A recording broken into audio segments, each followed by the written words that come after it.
여절로 3장 6절을 같이 읽겠습니다. 시작.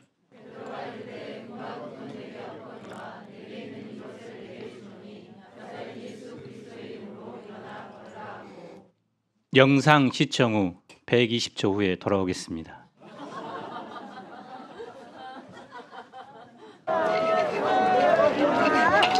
Thank you. My brothers, come here tonight.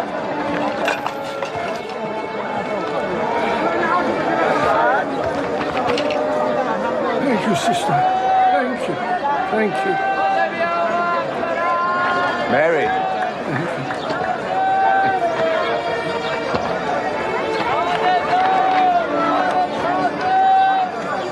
When the Holy Spirit comes to you, you'll receive power.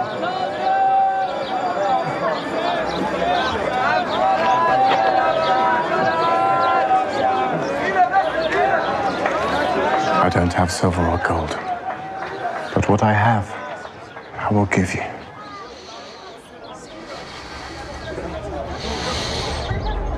In the name of Jesus Christ, our Lord and Savior,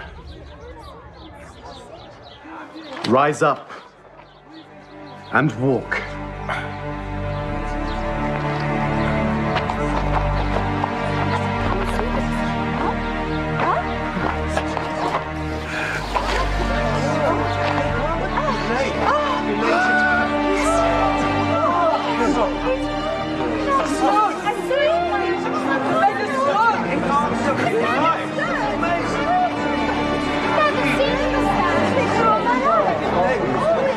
Do you think he is healed by our power? It is through Jesus. He did not die. He is still with us. It is his power that made this man walk. Jesus did this. Jesus did this. Jesus did this. Jesus did this. Jesus did this. Jesus did this.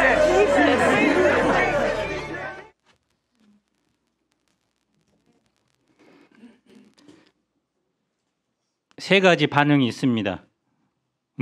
기적을 일으킨 이야기군. 그런데 요즘 세상에도 기적 있나? 어떤 분은 베드로와 요한은 참 좋겠다. 근데 나에게는 왜 이런 일이 일어나지 않지? 마지막으로 하나님이 사도들을 통해 기적의 역사를 행하셨다면 나와 우리 교회를 통해서도 일하시지 않을까 기대가 되는데, 불쌍하고 운명적인 사람이 나옵니다. 베드로와 요한은 그에게 무엇을 줍니까? 제1부 예수 그리스도의 이름으로. 따사로운 봄날 오후 3시입니다. 베드로와 요한이 성전에 올라갑니다. 둘은 누가 크냐 하며 경쟁하던 사이입니다. 그런데 성령 충만함을 받은 후에 기도의 동역자가 됩니다. 성전 문 앞에 태어날 때부터 걷지 못하는 사람이 앉아 있습니다. 사고 때문이 아니라 선천적인 장애를 갖고 태어난 사람입니다. 40년간 한 번도 걸어본 적이 없는 사람입니다. 사람들이 날마다 그를 메고 와서 미문이라고 불리는 성전문에 앉혀 놓습니다. 아름다운 문이라는 뜻입니다. 니카노르 문이라고 불리는데 높이가 23m 정도의 이중문으로 안쪽은 동으로 장식되었고 바깥쪽은 금과 은으로 화려하게 장식되었습니다. 그런데 그는 미문에 앉아 있지만 그 문의 아름다움을 한 번도 경험하지 못합니다. 매일 성전문에 있지만 성전에 들어가 예배를 드릴 수 없습니다. 자신의 신세를 한탄할 뿐 하나님을 찬양할 수 없습니다. 그에게 성전은 하나님을 만나는 장소가 아니라 한낱 구걸의 수단입니다. 그날도 그는 성전에 들어가는 사람들을 향해 구걸합니다. 이 사람이 구걸하는 소리를 듣는 순간 베드로와 요한이 그를 주목합니다. 그리고 말합니다. 우리를 보라. Look at us. 일반적으로 사람들은 누구를 주목합니까? 얻을 게 있는 사람, 도움을 줄 수 있는 사람, 배울 게 있는 사람을 주목합니다. 베드로와 요한은 전혀 그렇지 않는 사람을 주목합니다. 종교 개혁자 존 칼빈은 이 장면을 이렇게 해석하고 있습니다. 내재하시는 성령의 지도와 그 역사하심을 따라 행동하던 사도들은 불쌍한 안진뱅이의 구걸을 받자 자신들 안에서 역사하는 성령의 특별한 감동에 의하여 그를 주목한다. 성령이 임하자 평소 무심코 지나쳤던 사람에게 집중하게 된 것입니다.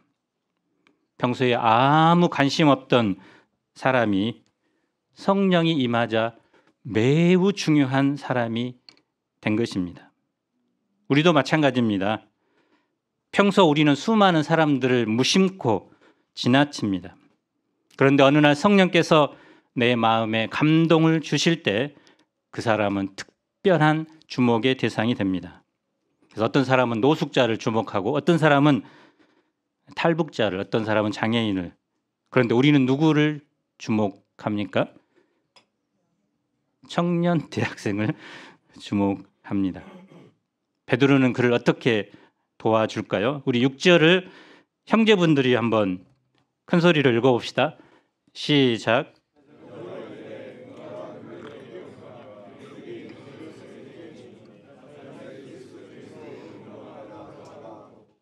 베드로의 첫 마디는 실망스럽습니다. 나 돈 없어. 기대하지 마. 구걸하는 사람에게 돈처럼 절박한 것이 어디 있을까요? 돈은 곧 그의 하루의 식량이요 생명과도 같습니다. 구제는 실제적인 문제를 도와주는 아름다운 일입니다. 그래서 형제가 굶주릴 때 먹을 것을 주고 목말라 할 때 냉수를 주는 것은 귀한 일입니다. 그래서 예수님께서는 냉수 한 그릇을 주는 자에게 상급을 주시겠다고 하십니다. 우리 복음 역사를 섬길 때도 여러 가지가 필요하지만 꼭 필요한 것이 뭡니까? 돈이죠. 동아리 개강 파티를 할 때도 또 매주 캠퍼스 모임을 이룰 때도 반드시 빠지지 않는 것이 먹는 것인데 그 먹는 것이 그냥 나옵니까? 돈이 들어가야 합니다. 그래서 용돈이 부족한 학생 선배들이 후배들을 만나서 섬기려면 부족하기 때문에 올해는 이제 밥약 펀드, 밥 약속을 해서 먹이려면 그래서 오비 선배들에게 후원을 받아서 이제 섬기고 있습니다. 복음 역사뿐만이 아니죠. 돈이 있어야 외제차도 사고, 돈이 있어야 넓은 아파트도 사고, 돈이 있어야 자녀 교육도 합니다. 자본주의 사회에서 돈은 힘이요 능력이 된 지 오래입니다.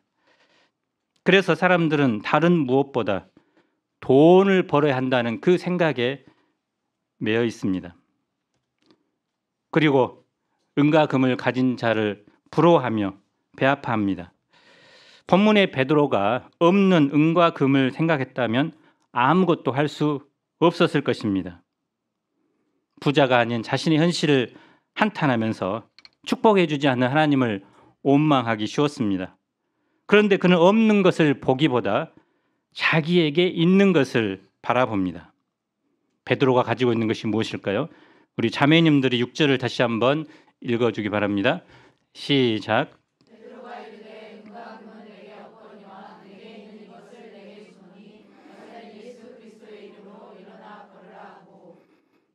예수의 이름이 있습니까? 베드로는 나사렛 예수 그리스도의 이름을 가지고 있습니다. 이름은 존재를 상징합니다. 그리고 그 존재의 능력을 나타냅니다. 당시 로마 황제의 이름은 사람을 살리기도 하고 죽이기도 합니다.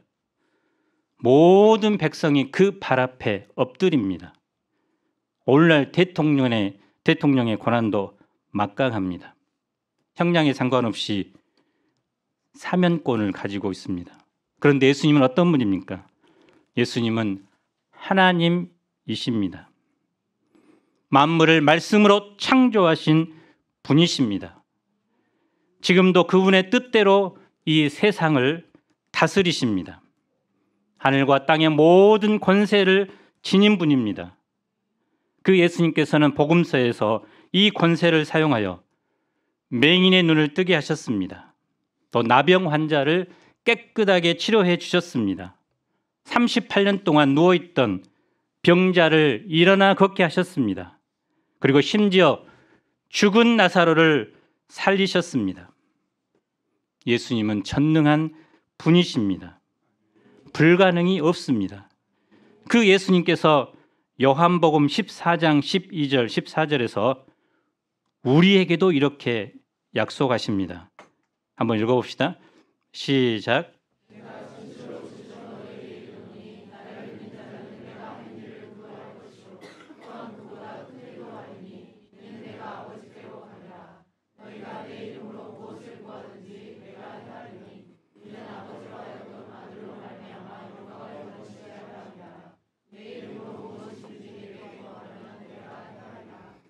내 이름으로 무엇이든지 내게 구하면 내가 행하리라. 예수님의 약속입니다. 우리가 예수님의 이름으로 능력의 역사를 행할 때 예수님께서 영광을 받으십니다. 그 말씀이 어떻게 나타났을까요? 베드로가 그의 오른손을 잡아 일으킵니다. 그러자 즉시 말라 비틀어진 발과 발목에 힘이 들어갑니다. 그리고 벌떡 일어나 걸어갑니다. 걷기도 하며 뛰기도 합니다. 하나님을 찬송하며 성전으로 들어갑니다. 이날은 그의 인생에 있어서 최고의 날입니다. 한숨과 슬픔이 변하여 기쁨과 찬송이 된 날입니다. 다시 태어난 날입니다. 이사야서 35장 6절은 이렇게 예언했습니다. 그때에 저는 자는 사슴같이 뛸 것이며 말 못하는 자의 혀는 노래하리니 이는 광야에서 물이 솟겠고 사막에서 시내가 흐를 것임이라. 이처럼 저는 자가 뛰고 벙어리가 노래하며 광야에서 물이 솟고 사막에서 시내가 흐르는 하나님의 새 일이 일어나게 됩니다. 백성들은 그가 걷는 곳과 하나님을 찬송함을 보고 심히 놀랍게 여기고 놀랐습니다. 평생 인도 선교사로 산 스탠리 존스라는 분이 있습니다. 그가 쓴 책 가운데 디바인 이어스라는 책이 있습니다. 그가 69세 때 중풍에 걸렸습니다. 보스턴 병원에 5개월간 입원했을 때 쓴 책인데요. 디바인 이어스는 말 그대로 하나님의 말씀에 대하여 예하는 뜻입니다. 긍정적으로 대답하는 것이죠. 그는 중풍으로 누워 있을 때 간호사에게 이런 부탁을 했다고 합니다. 아침에 나를 보러 올 때 굿모닝 하지 말고 나사렛 예수의 이름으로 명하노니 자리에서 일어나라 라고 말해주겠어요? 그는 이렇게라도 예수님의 음성을 듣고 싶었던 것입니다. 간호사는 황당했겠죠. 그러나 환자의 부탁을 거절할 수 없었습니다. 그래서 매일 아침 병실에 들어서면서 큰 소리로 외칩니다. 나사렛 예수의 이름으로 명하노니 자리에서 일어나라. 어떻게 됐을까요? 기적이 일어났습니다. 일어나기 힘들 것이라는 의료진의 예측을 뒤엎고 5개월 만에 자리를 털고 일어납니다. 그 후 건강하게 20년 동안 더 사역하다가 하나님의 부르심을 받습니다. 말씀을 준비하면서 저도 다른 사람보다 다른 사람이 아니라 바로 제가 현재 일어나 걸어가야 함을 깨닫습니다. 오늘 우리 가운데 오신 분들 중에 질병으로 연약해진 사람들, 그리고 영적 안전뱅이가 되어서 실패와 절망과 두려움과 무기력에 사로잡힌 자들이 있다면 이 시간 자기 이름을 넣어서 누구누구야 나사렛 예수 그리스도의 이름으로 일어나 걸으라 한번 외쳐보고 주님께서 외치는 자들에게 치유의 역사를 이루시기를 기도합니다. 한번 자기 이름을 대서 한번 외쳐봅시다. 시작. 마가야 나사렛 예수 그리스도의 이름으로 일어나 걸으라. 그런데 이와는 정반대 이야기도 있습니다. 중세시대 이노센트라는 황제가 있었습니다. 돈을 좋아하기로 유명한 사람입니다. 금고에 쌓여가는 금은 보화를 보고 뿌듯해하고 돈을 세우고 있었습니다. 그때 중세 신학을 집대성한 책 신학대전을 완성한 토마스 아퀴너스, 우리 개신교의 기독교 강요를 지은 이 칼빈과 대비되는 인물입니다. 그에게 이런 말을 했습니다. 흐뭇한 표정을 하면서 토마스, 우리는 이제 더는 돈 때문에 고민하지 않아도 되었네.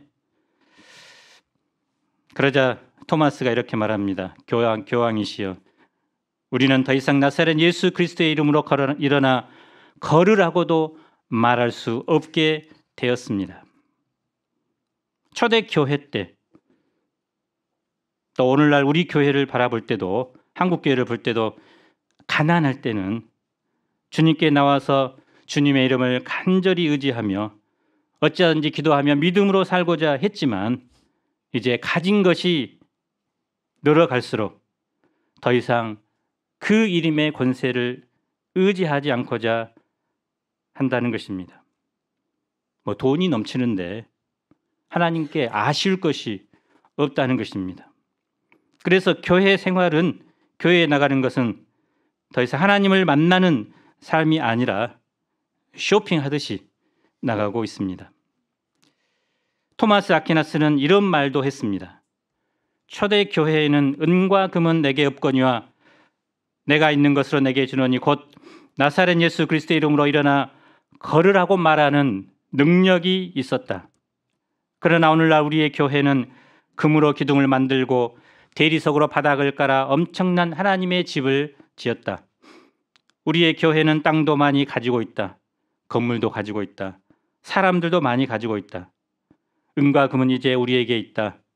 그러나 나사렛 예수 그리스도의 이름의 능력은 잃어버렸다. 현대 미국 신학자인 스윗은 오늘의 교회에 대해서 이렇게 진단합니다. 오늘의 교회에는 예수님이 안 계신다. 교회는 심각한 질병을 앓고 있다. 그 병은 예수님 결핍 장애, JDD, Jesus Deficit Disorder이다. 그래서 교회가 성경이나 예수님에 대해 가르치지 않고 세상의 성공에만 집중하기 때문입니다. 사람들의 필요에만 집중하기 때문입니다. 예수님이 주인 되는 교회, 예수님이 세우신 교회에 예수님이 안 계신다는 모순을 지적했습니다. 한국 교회도 점점 힘을 잃어가고 있다고 누구나 말합니다. 또 세상으로부터 비난과 조롱을 받기 있습니다. 물론 여러 가지 이유가 있겠지만 근본적인 이유는 나사렛 예수 그리스도의 이름만을 선포하지 않기 때문입니다. 세상의 빛과 소금이 아니라 오히려 세상의 가치관에 매몰되어 세상이 원하는 은과 금, 성공을 주는 종교로 변질되었기 때문입니다. 사람들은 더 이상 개척교회에 가지 않습니다. 휘황찬란한 교회 건물, 또 빵빵한 앰프 시설, 각종 편리한 부대실과 프로그램이 갖춰져 있는 교회만을 선호합니다. 하나님이 부르시는 교회가 아니라 이제 자기가 선택해서 교회를 찾아갑니다. 교회는 하나님의 축복으로 세상을 섬겨야 합니다. 교회는 반드시 구제해야 합니다. 그러나 가난한 자와 고아와 가부를 섬겨야 하지만 그 교회가 구호단체는 아닙니다. 교회는 교육 사업을 해야 합니다. 그러나 교회는 학교가 아닙니다. 교회는 병을 고쳐야 하지만 병원이 아닙니다.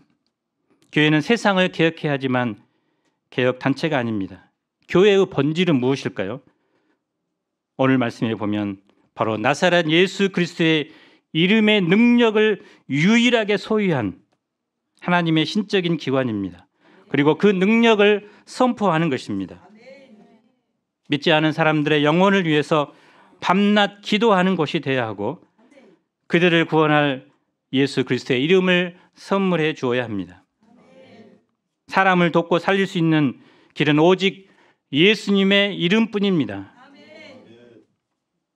우리의 죄를 해결할 분은 누구십니까? 우리에게 생명을 주고 소망을 주는 분은 누구십니까? 우리의 삶의 현장에서 겪는 모든 아픔을 치료해 주실 분은 누구십니까? 세상에 산적한 모든 문제의 근본 해결자는 누구십니까? 교회가 세상에 줄 수 있는 최고의 선물은 은과 금이 아닙니다. 예수 그리스도의 이름입니다. 우리가 예수님의 이름을 알고 예수님의 이름을 부르고 그 이름으로 기도하고 그 이름으로 도전하는 삶을 살 수 있습니다. 그 이름은 죽은 이름이 아니라 여전히 살아있는 이름입니다. 예수님은 부활하셔서 지금도 살아 계십니다. 우리가 예수님의 이름으로 기도하고 그 이름으로 도전하여 그 능력이 내 개인에게도 우리 교회에게도 동일하게 역사할 수 있기를 간절히 기도합니다. 제2부 새롭게 되는 날이 모든 백성이 크게 놀랐죠. 솔로몬 행각에 모여듭니다. 기적의 역사를 보고 호기심을 가지고 그 원인이 무엇인가 알기 원했기 때문입니다. 베드로가 모인 백성에게 말씀을 전합니다. 베드로의 두 번째 설교입니다. 12절을 함께 읽어봅시다. 시작.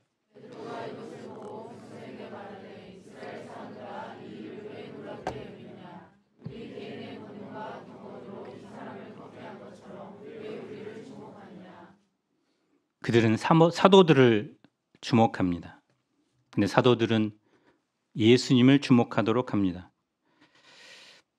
사실 사도들은 목에 힘이 들어가고 마치 자기들이 이런 역사를 이룬 것처럼 자랑하기 쉬웠습니다. 사람들의 인기를 얻을 수 있는 절호의 기회입니다. 그런데 베드로는 이 모든 유혹을 부인하고 예수님만 드러냅니다. 복음 전도자들은 항상 자기 이름이 드러나는 것을 경계해야 합니다. 대부분의 이단들도 처음에는 기성교회에서 신실하게 신앙생활을 하다가 자기를 통해서 어떤 능력이 일어나자 나중에는 교만해지고 심지어는 자기가 예수라고 주장하는 그런 상태까지 대부분 빠지게 됩니다. 우리가 복음 역사를 섬기는 것은 우리의 이름을 드러내고자 함이 아닙니다. 오직 예수님의 이름을 드러내는 것입니다. 교회에는 섭섭한 사람이 너무 많아서 섭섭한 것 달래는 것이 목회라고까지 부릅니다. 왜 섭섭합니까? 내가 있기 때문에 섭섭하죠. 주님이 내 안에 풍성히 거하시면 섭섭하지 않습니다. 남이 알아주건 알아주지 않건 내 의견이 반영이 되건 안 되건 하나님께서 영광만 받을 수 있다면 만족하게 됩니다. 그래서 빌립보서 1장 20절은 이렇게 말씀합니다. 같이 읽어봅시다. 시작.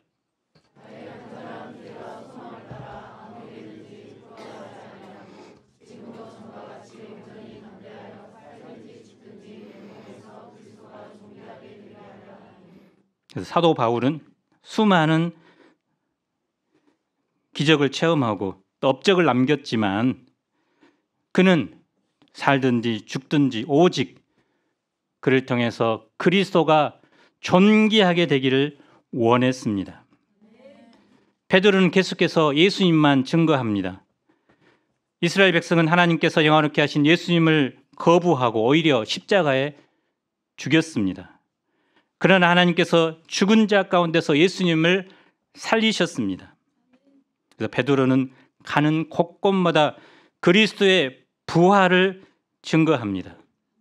그래서 사장에서도 종교 지도자들이 싫어했던 메시지가 그리스도의 부활이었습니다.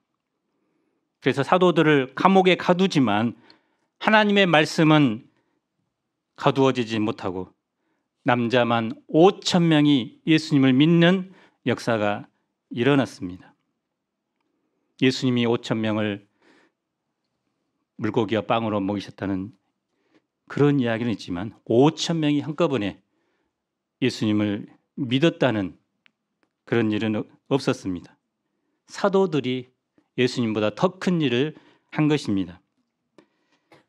무엇이 이 안진뱅이를 낫게 했습니까? 예수로 말미암아 난 믿음입니다. 믿음은 누구에게로 옵니까? 예수님으로부터 옵니다.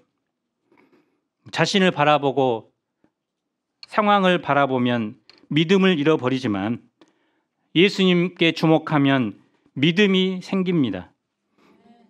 예배 드리는 시간, 기도하는 시간은 이 예수님의 이름에 집중하는 시간입니다. 사도들은 자신들이 이 사람을 고친 것이 아니라함을 거듭거듭 말합니다. 베드로는 기적 자체에만 머물러 있지 않았습니다. 그는 기적에서 그리스도로 방향을 바꿉니다. 오늘 이 사건을 바라보면서 여러분의 관심은 어디 있습니까? 기적에 있습니까? 아니면 예수님께 있습니까? 어떤 분은 병 낫기 위해서 하나님이 필요합니다. 사업이 잘 되기 위해서, 취직하기 위해서 하나님이 필요합니다. 그러나 우리는 하나님의 영광을 위해서 존재합니다. 그분을 위해서 내가 존재합니다. 기적을 체험한 후 건강한 몸으로 다시 구걸한다면 아무 소용이 없습니다. 건강한 몸으로 죄를 다시 짓는다면 기적이 주는 영적 유익이 무엇일까요? 기적을 통해서 예수님을 만나야 합니다. 하나님은 모든 선지자를 통해 예수님께서 고난받으실 것을 미리 말씀하셨습니다. 아브라함의 후손을 통해서 천하 만민이 복을 받을 것을 말씀하셨습니다. 또 모세에게 한 선지자를 보내겠다고 예언했습니다. 또 사무엘 이후에 수많은 선지자들을 통해 그리스도가 오실 것을 예언하셨습니다. 그 그리스도가 오셨습니다. 2000년 전에 이스라엘의 역사 가운데 오셨고 우리의 모든 죄를 위해 죽으셨습니다. 그리고 부활하셨습니다. 그러면 우리는 그 예수님께 어떻게 반응해야 할까요? 우리 19절을 다 함께 읽어봅시다. 시작.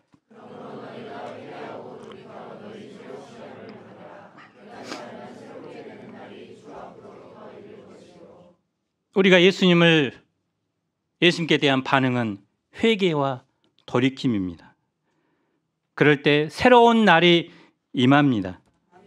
이 새롭게 날은 이란 말은 숨통이 트이는 순간들, 상쾌한 날들이라는 뜻인데요.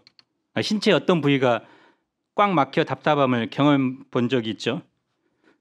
사람 몸에서 여러 조직이나 기관이 굳어버린다는 것은 곧 죽음을 의미합니다. 심장이 굳어버리면 숨을 쉬지 못하고 위장이 굳으면 음식을 소화하지 못합니다.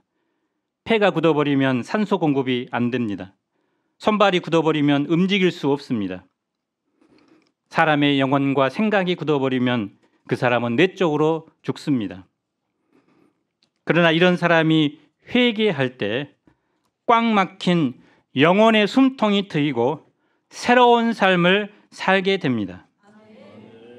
우리 인생의 새로운 날은 은과 금을 많이 얻는 날이 아닙니다. 원하는 것을 성취하는 날이 아닙니다. 재미있는 드라마, 유튜브를 본다고 온 것도 아닙니다. 여행을 하거나 맛있는 음식을 통해 오는 것도 아닙니다. 고린도후서 5장 17절은 이렇게 말합니다. 그런즉 누구든지 그리스도 안에 있으면 새로운 피조물이라.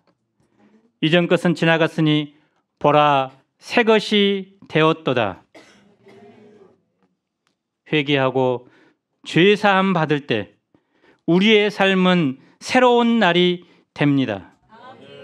기쁨과 즐거움으로 가득 찬 이전과는 새로운 인생이 펼쳐집니다. 안진뱅이와 같은 자가 일어나 걷고 뛰어가는 역사가 일어납니다. 결론적으로 오늘 말씀에서 네 부류의 사람이 나옵니다. 나면서부터 걷지 못한 불쌍한 거린, 그를 성전 미문까지 메고 온 사람, 또 베드로와 요한, 그리고 그 성전 안팎에 있었던 수많은 무리입니다. 그런데 오늘 본문의 진정한 주인공은 이 네 부류의 인물이 아닙니다. 누구입니까? 예수 그리스도이십니다. 이 예수 그리스도께서 나면서부터 걷지 못한 사람을 일어나 걷게 하셨습니다. 이 예수님을 믿고 회개한 사람들에게 새로운 날을 주십니다. 우리 모두가 예수 그리스도의 이름을 의지하여 일어나 걷고 뛰며 찬양하며 하나님께 영광 돌리는 삶을 살기를 기도합니다. 우리 다시 한번 자기 이름을 넣어서 누구누구야 나사렛 예수 그리스도의 이름으로 일어나 걸으라 한번 외쳐봅시다. 시작. 마가야 나사렛 예수 그리스도의 이름으로 일어나 걸으라. 기도하겠습니다. 태어나면서부터 40년간 한 번도 걷지 못했던, 그래서 구걸하는 것으로 살아야만 했던 그 사람이, 베드로가